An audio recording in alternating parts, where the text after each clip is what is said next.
I'm here this evening with Irving Roth, a Holocaust survivor, and we have just a few minutes before he's going to be speaking at an exciting evening to honor Israel.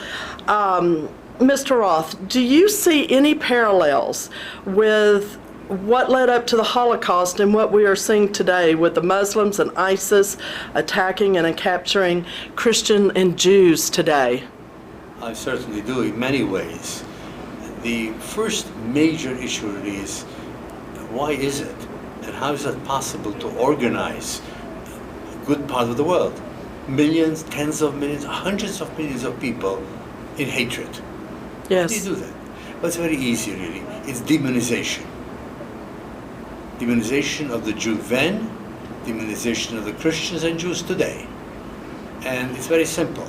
They make up their own story, full of lies, innuendos, every which way, and they feed the media all these ideas, and the media picks it up and prints it as if they were true.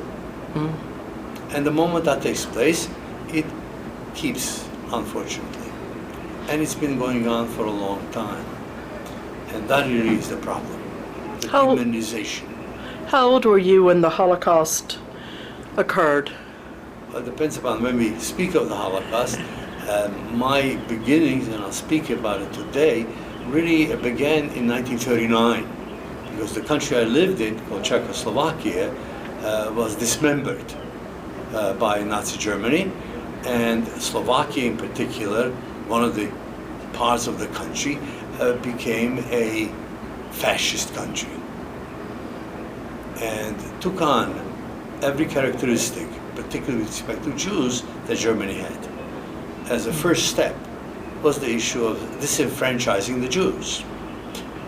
Once that takes place, once you have no rights as a citizen, everything is possible. And in fact, they did it step by step. And that's what we're seeing in a lot of the other countries today. Exactly. What is your greatest concern today when you look at what's happening in the world? The biggest problem is that those countries that we consider to be our allies, those countries that are fundamentally democracies, don't want to get involved in a war. And therefore they're willing to give the bullies, because that's what they are. They're bullies. Just like Adolf Hitler was a bully, just like Stalin was a bully, they're bullies.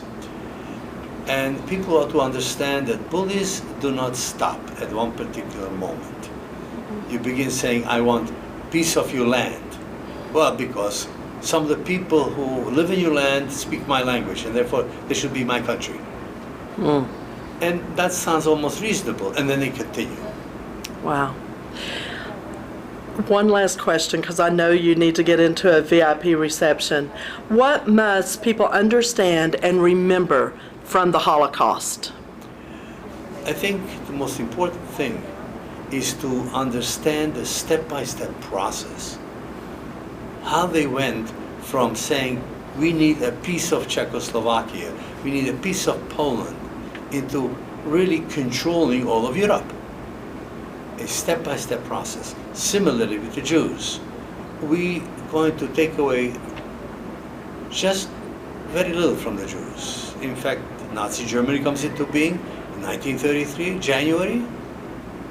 What happens very soon, within a matter of 60 days, April 1st, a boycott of Jewish stores. What we want to do is make sure that the Jews don't continue to get rich of us. And since they're evil, this is okay. And so everybody buys into it. A, they're not evil. Oh.